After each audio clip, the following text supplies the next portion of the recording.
도도시 광주 동남갑 국회의원 정진욱입니다. 저는 지금부터 상식인의 관점에서 몇 가지 질의를 하려고 합니다.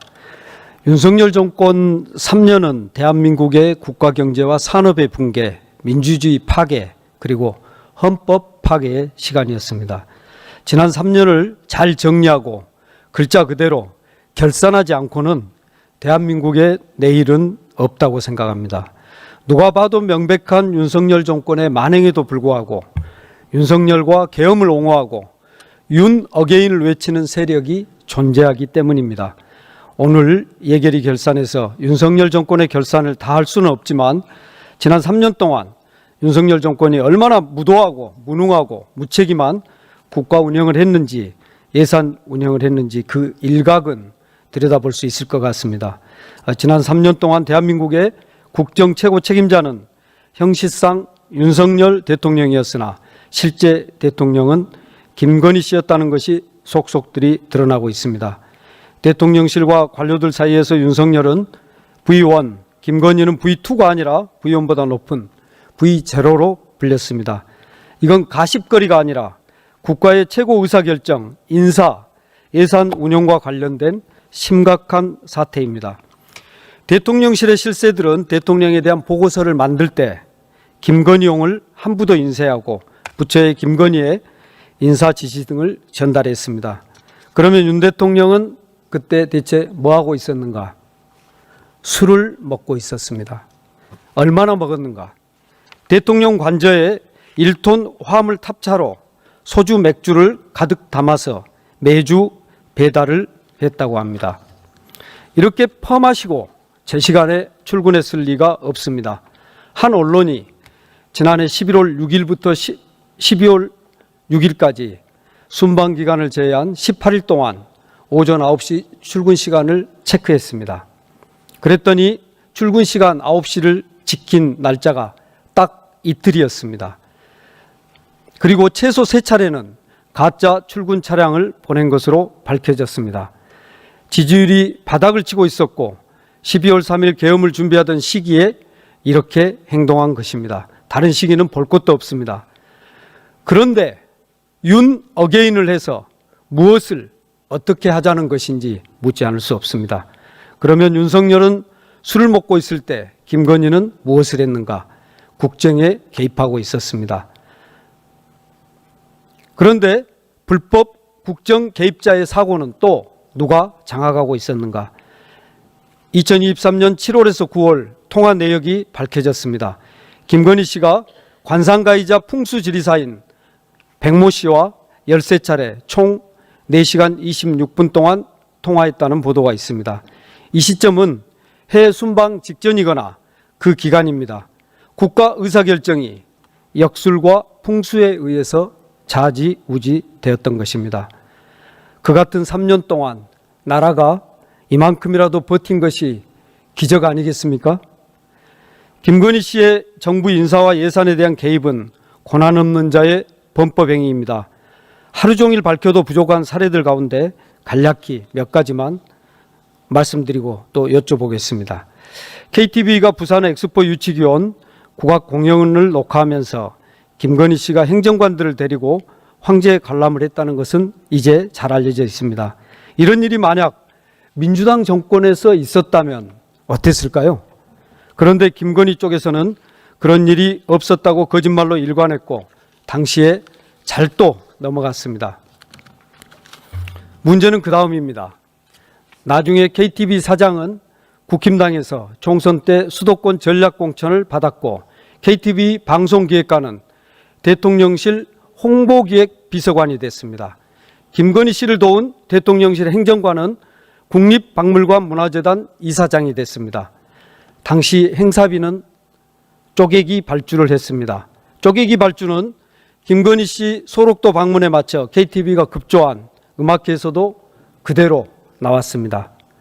김건희 씨의 향기가 진하게 배어있다는 복지부 전국민 마음투자 지원 사업은 24년부터 28년까지 7천억 원에서 8천억 원 규모로 잡혀 있어서 예타를 해야 했습니다. 그런데 예타 면제를 받는데 며칠이 걸린지 아십니까? 보통 빨라야 1년인데 4일이 걸렸습니다. 윤석열 정권 예산 편성에서 가장 부실한 사례입니다. 시간상 한 가지만 더 말씀드리겠습니다. 캄보디아에 대한 대협력기금 차관 지원 한도액이 기존 7억 달러에서 15억 달러로 대폭 증액된 것까지만 말씀드리겠습니다. 캄보디아 개발사업비 증액의 배경에 여러분이 잘 알다시피 통일교의 청탁이 있었고 건진법사 전성배의 다이아몬드 목걸이와 명품백 선물 전달이 있었습니다. 국민 혈세가 쌈짓돈처럼 쓰였습니다. 이런 정권인데 내란 세력은 아직도 윤 어게인을 외칩니다. 김건희 씨는 최근에 또 하나의 더 중대한 범죄 혐의가 나오고 있습니다. 이재명 대표 때 일어났던 정치 테러 사건, 이재명 대표 암살 미수 사건의 배후 의혹입니다. 최근 한 방송은 김건희 씨 모친 최은순과 밀접한 관계로 알려져 있는 김충식 씨의 동거녀 K 씨가 한 증언을 폭로했습니다. 그 내용은 이렇습니다. 김건희가 이재명을 죽이기에 사람을 모집했다. 김건희 씨는 국정원장 법률특보인 김상민 특보를 경남 창원 의천구 국회의원이 되게 하기 위해서 발벗고 나선 바 있습니다. 이 김상민 특보라는 사람이 이재명 대표 암살 미수 사건에 대해 지난 4월 3일 보고서를 만들었는데 그 제목이 커터칼 암살 미수 사건입니다.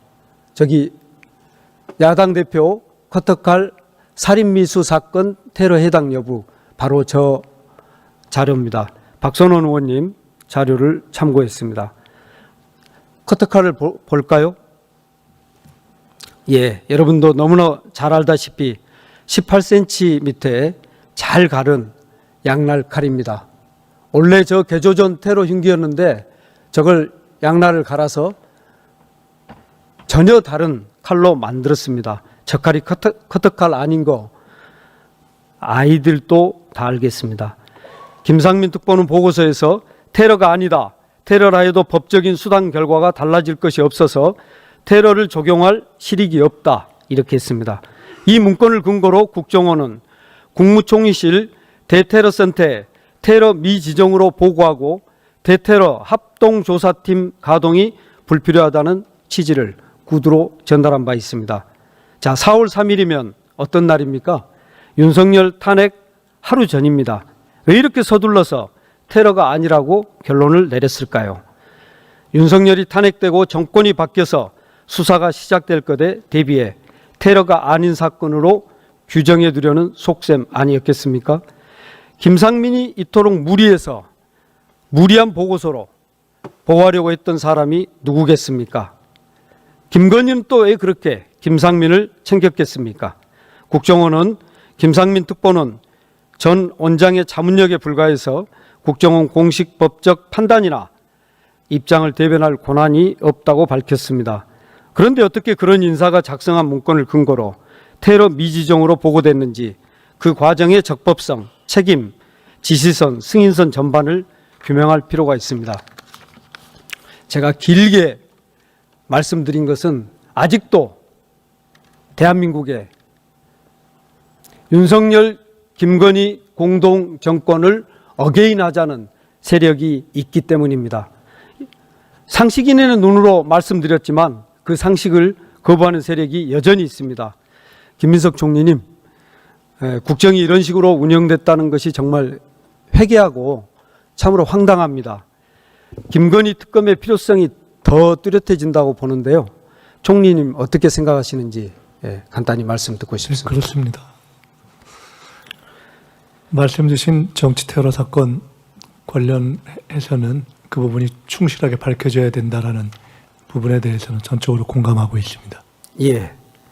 구윤철 부총리님, 나라 돈이 이런 식으로 쓰였다는 것 믿겨지십니까? 어떻게 보십니까? 그리고 앞으로 어떻게 해야 하는지 말씀을 듣고 싶습니다. 우리는 국가를 신뢰합니다, 기본적으로. 그런데 국가가 그야말로 멀쩡한 분들이 모여서 정부를 구성하고 있는데도 불구하고 멀쩡하지 않을 수 있다는 것을 확인했거든요. 그래서 총리님의 좀 명확한 말씀을 한 번 더 들어보고 싶습니다. 예, 그 국가의 예산은 국민의 낸 세금이기 때문에 진짜 한 푼이라도 투명하고 또 이 그 고객에 맞게 사용돼야 된다고 생각합니다.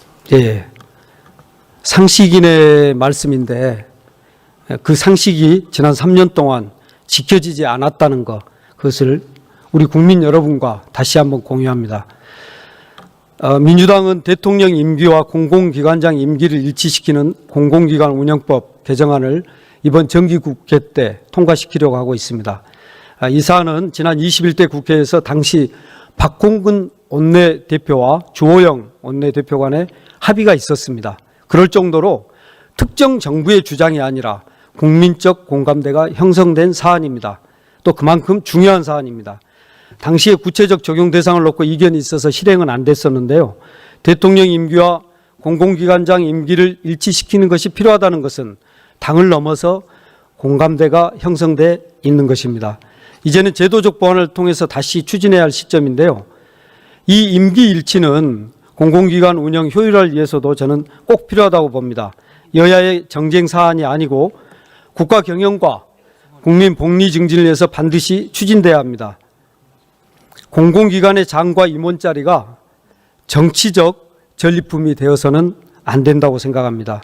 기관과 관련된 전문성과 역량을 갖춘 인사가 임명되어야 공공기관의 효율성이 높아질 수 있습니다. 김민석 총리님, 대통령 임기와 공공기관장 임기를 일치시키는 것에 대해서 어떤 견해를 갖고 계신지 여쭙고 싶습니다. 네, 저도 긍정적인 견해를 가지고 있고요. 법안들이 제출되면 그 부분에 대해서 긍정적으로 같이 검토하도록 하겠습니다. 예. 우상호 정무수석님께 여쭙겠습니다. 네. 이 법안이 통과되면 차기 대통령이 누구냐에 따라서 정치적으로 유불리가 갈릴 수 있는데 사실 이 법안의 통과는 윤석열 정부가 이미 끝났기 때문에 민주당 정부의 이재명 정부의 오히려 손해 아니겠습니까? 그렇습니다. 이제 제가 이것은 야당 비대위원장 시절부터 일관되게 주장했던 내용입니다. 그때 윤석열 대통령 1년 차에 제가 야당 대표로서 필요하다 이렇게 주장을 했는데 그것은 오히려 윤석열 대통령 정권에 도움이 되는 거죠. 당시 문재인 정부에서 임명한 공공기관장들을 임기를 해촉하려고 했던 그런 시도였으니까요. 마찬가지로 저는 이게 당을 불문하고 언젠가는 해결해야 될 일인데 여야가 좀 머리를 맞대고 이번 국회에서 의논해 주시면 이 대통령과 공공기관장의 임기가 불일치돼서 생기는 갈등 혹은 비효율을 정리해야 됩니다. 예. 재판에서 모호할 때는 피고인의 이익으로 이런 법원이 있습니다. 그렇듯이 국가적 이슈에서 여야의 논란이 있을 때에는 국민의 이익으로라는 기준이 저는 관철돼야 한다고 봅니다. 이번에 한수원의 황주호 사장이 임기가 8월 19일로 만료가 됐습니다. 그런데 황주호 사장이 지난 체코 원전 계약을 앞두고 충분히 시간을 가지고 협의해서 우리에게 유리한 계약 내용을 이끌 수 있었음에도 불구하고 윤석열 정권의 치적 홍보용이라고 저는 봅니다. 거기에 말려서 무려 50년 그리고 여러 가지 방식으로 우리 국익을 해치는 매국 계약, 거의 식민지 계약 같은 계약을 했는데요. 지금 이미 8월 19일로 임기가 만료됐습니다마는 후임자가 임명될 때까지는 임무를 계속한다는 조항이 있습니다. 그러나 직무는 정지시킬 수 있다고 보거든요. 예, 정무수석님 어떻게 보십니까?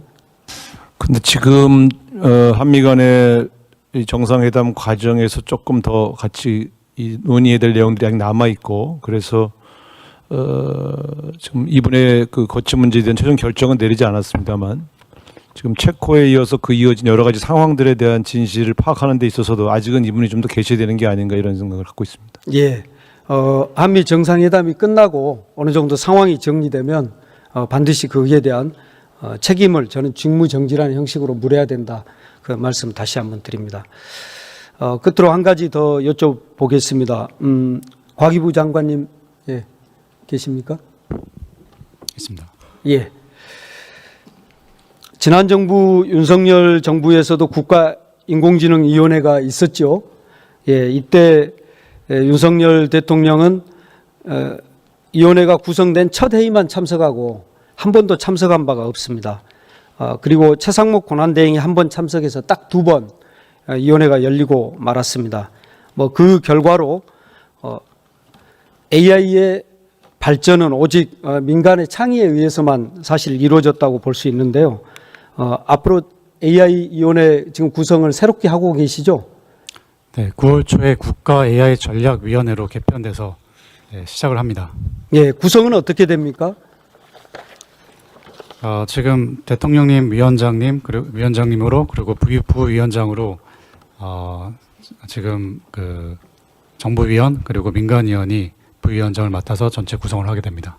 예, 국가가 위원회를 만드는데 여기 계신 우리 국무위원분들께서도 잘 아시겠지만 위원회가 굉장히 형식적인 것이 될 수 있는데 국가 AI 전략위원회만큼은 실제로 일하는 그런 위원회로 만들어 주시기를 다시 한번 부탁드리겠습니다. 끝으로 한 말씀만 더 여쭙겠습니다. 국무총리님께 여쭤야 될 것 같은데요. 광주의 경우에 AI 선도도시를 일찌감치 표명하고 AI 중심의 산업 국가 거점으로 성장하기 위해서 지금 노력하고 있습니다. 그래서 AI 중심 산업융합 집적단지 조성 사업 이미 거의 끝났고요. 내년부터 이제 AX 실증밸리 조성 사업을 하고 있습니다. 여기에 더해서 AI 컴퓨팅 센터 유치를 지금 위해서 뛰고 있는데 실제로 AI 모빌리티 국가 시범 도시가 되려면 국가 컴퓨팅 센터가 한 곳에 같이 있음으로써 집적 효과를 발휘할 수 있다고 보는데 총리님께서 어떻게 보시는지 한 말씀 듣고 싶습니다. 죄송합니다. 한 번만 다시 말씀해 주시죠. 예, 그 국가 컴퓨팅 센터와 함께 AX 실증밸리 조성 사업을 지금 광주가 AI 선도 도시로서 지금 하고 있습니다. 그래서 AI 컴퓨팅 센터가 들어와야 되는데 거기에는 엔비디아가 가지고 있는 GPU 아마 뭐 한 1조 2천억 정도 투자가 돼야 될 것 같습니다. 그걸 유치하기 위해서 이제 여러 곳이 사실 경쟁하고 있습니다. 예. 그 정진욱 의원님 잘 아시다시피 광주의 AI 그 선도 지역으로 시작되는 과정부터 제가 함께하지 않았습니까? 그렇습니다. 그리고 지금 AI 그 발전을 위해서 GPU가 적극적으로 필요하다는 것도 제가 충분히 알고 있고 광주 시장님을 통해서도 그 말씀을 들었습니다. 그 일이 충분히 진행되도록 함께 노력하겠습니다. 예, 고맙습니다. 예, 질문 마치겠습니다. 감사합니다.